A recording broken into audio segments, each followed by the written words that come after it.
Soyez les bienvenus dans le studio TV d'Essentia. Nous sommes en compagnie d'Yves Caprara, le CEO de Préon. Bonjour. Bonjour. Alors avec vous, on va évidemment parler de développement durable. D'abord, peut-être un mot sur votre entreprise. Quelles sont ses principales activités ?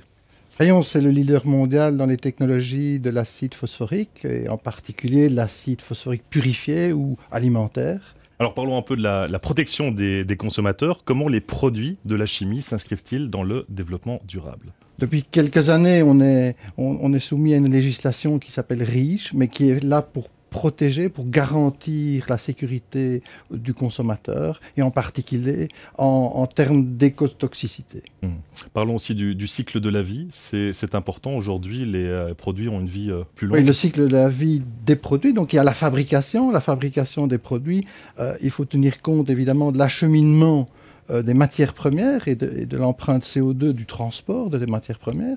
Ensuite, il y a la mise en œuvre des matériaux. Si je pense concrètement dans la construction, un panneau d'isolation, il va devoir s'intégrer dans un immeuble.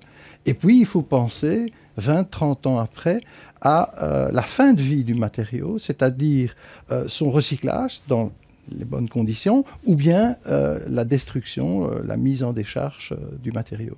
Donc ce sont des avancées assez positives en matière de développement durable. Tout à fait. Dans ce contexte, quel est l'avenir ? Dans quelle direction vous dirigez, vous, au sein de votre entreprise ?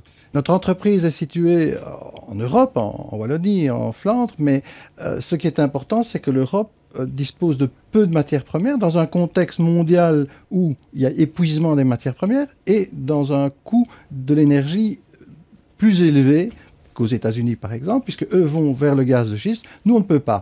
Donc, dans ce cadre, il faut être créatif et plutôt rechercher les atouts de nos régions.